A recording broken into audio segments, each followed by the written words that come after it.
Et salut à tous les amis, écoutez, je suis très content de vous retrouver pour cette nouvelle vidéo. Une petite compile, enfin bon, une petite compile au final, je me rends compte qu'il y a quand même quelques rushs sympas et qu'il y a de quoi faire un joli best-of. Donc bien sûr, je n'ai pas pu tout vous mettre. Il y a des poissons que j'ai pas pu filmer, soit j'avais plus de caméra, soit le poisson il n'était pas dans le cadre, ou alors carrément j'avais pas la caméra allumée à ce moment-là. Écoutez, on est parti. Comme la dernière fois, j'ai regroupé les rushs en fonction des différents poissons. J'espère que ça vous plaira. N'hésitez pas à me dire si vous avez des conseils ou des suggestions qui pourraient vous plaire. Et on part sur les premiers poissons. Bon voilà, il faut savoir que moi, ça fait à peu près un an que je me suis vraiment mis à la chasse sous-marine. Et surtout en me consacrant à 100% à l'agachon. C'est la technique qui me plaît le plus. Et qui dit agachon, dit forcément le denti et la traque de ce beau poisson, le roi de la Méditerranée. Un poisson que j'ai d'abord très peu vu, surtout dans la saison septembre-octobre, surtout lié, je pense, aux conditions météo, et puis aussi mon manque de connaissances sur les différentes zones et les conditions météo. Et puis en fin de saison, surtout au mois de novembre, j'ai commencé à en croiser beaucoup plus régulièrement, avec bien sûr plein de petits spécimens, entre 0 à 1 kg, 1,5 kg. La plupart, je vous ai pas mis les images, ils tournent devant le fusil et je préfère les laisser tranquilles. Voilà, je m'étais dit que pour mon premier denti, je tirerais pas en dessous de 2 kilos. Certains diront que c'est pas énorme et d'autres diront que c'est déjà trop et qu'on pourrait les tirer en dessous. Voilà, écoutez, moi c'est mon choix. Et du coup, je vais en laisser passer beaucoup. Et puis forcément, il y en a des plus beaux qui vont me faire la nique, hein, comme on dit. Et je vais pas réussir à les faire approcher ou les faire rentrer. Mais heureusement, je vais réussir à débloquer le compteur avec mon premier denti, vous le verrez, qui fera 2,1 kg tout pile. Voilà, très content.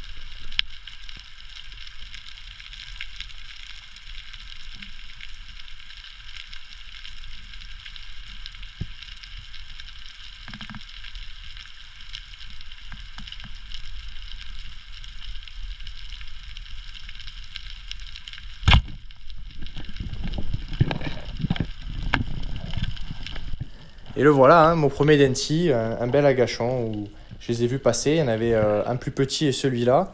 Ils ont fait un premier passage un peu loin. Et puis je l'ai rappelé et il a bien répondu à l'appel et il m'est venu droit dessus. Il n'y avait plus qu'à tirer, c'était génial.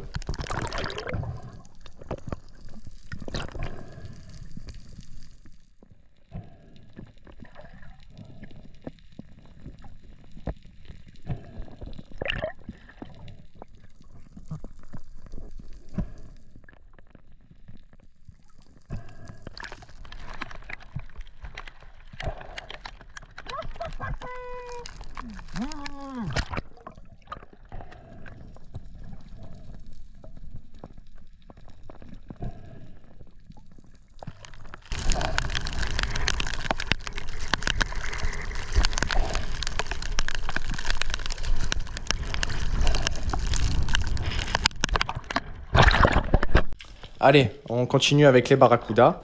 C'est un poisson que j'ai beaucoup rencontré cette année là, sur mes agachons. Forcément, hein, c'est un poisson qui est peu méfiant et qui répond bien à cette technique de chasse. Là, les actions, ça dépendra des jours. Il y a des jours où je vais laisser passer des jolis poissons de 2 kg, 2,5 kg, parce que je cherchais mieux, hein, souvent des dentis. Et puis il y a d'autres fois où je vais en tirer qui feront un peu moins de 2 kilos parce que je sentais bien que dans la zone, il n'y avait pas grand-chose de plus. Enfin voilà, je vous laisse avec les images.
Allez, on continue avec les pélagiques, notamment les tonines, les pélas et les limons. Concernant les tonines et les pélamides, pour l'instant, c'est des poissons que je croise peu sur mes zones. Peut-être parce que je ne suis pas aux bons endroits ou tout simplement que je ne suis pas là à la bonne période. En tout cas, je suis très content. J'ai pu faire ma première pélamide. Voilà, un joli poisson là, qui accusera les 2,9 kg vidés. Et puis c'est vraiment excellent à manger. Donc hâte d'en recroiser et d'en refaire bien sûr.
Bon, et qui dit hiver dit loup, forcément, hein, c'est le poisson roi à cette saison.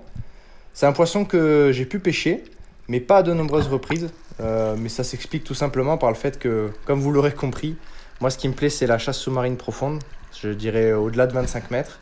Et que forcément, même en hiver, hein, je me suis difficilement retrouvé au-dessus de 15 mètres de fond. Et donc du coup, j'ai très peu pêché le loup au bord. C'est pas une chasse qui me déplaît forcément, mais c'est sûrement une chasse que je maîtrise peu et dans laquelle le côté apnée me manque un petit peu. C'est pourquoi j'ai très peu chassé au bord, j'ai dû faire 3 ou 4 sorties, mais qui ont quand même été récompensées par des jolis poissons, comme vous le verrez dans les images qui suivent.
Tu rigoles ou quoi?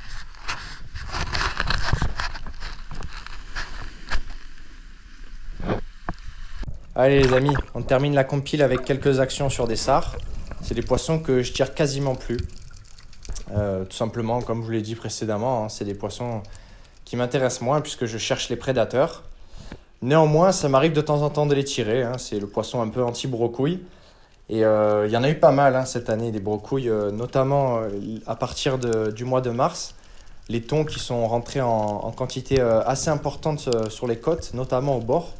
Et on se retrouvait à faire des sorties où il n'y avait pas un poisson qui nageait. Et donc du coup, j'ai réussi parfois à trouver quelques sars pour me sauver de la brocouille. Voilà.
Voilà les amis, c'est la fin de cette vidéo. J'espère qu'elle vous aura plu et que vous aurez pris du plaisir à voir ces images. Tout comme moi, j'ai pris énormément de plaisir à être sous l'eau pour voir tous ces poissons. La prochaine vidéo, je pense qu'elle arrivera à la fin de l'été. Je ferai sûrement une vidéo un peu sympa, un montage best-of, mais cette fois-ci sur la chasse profonde.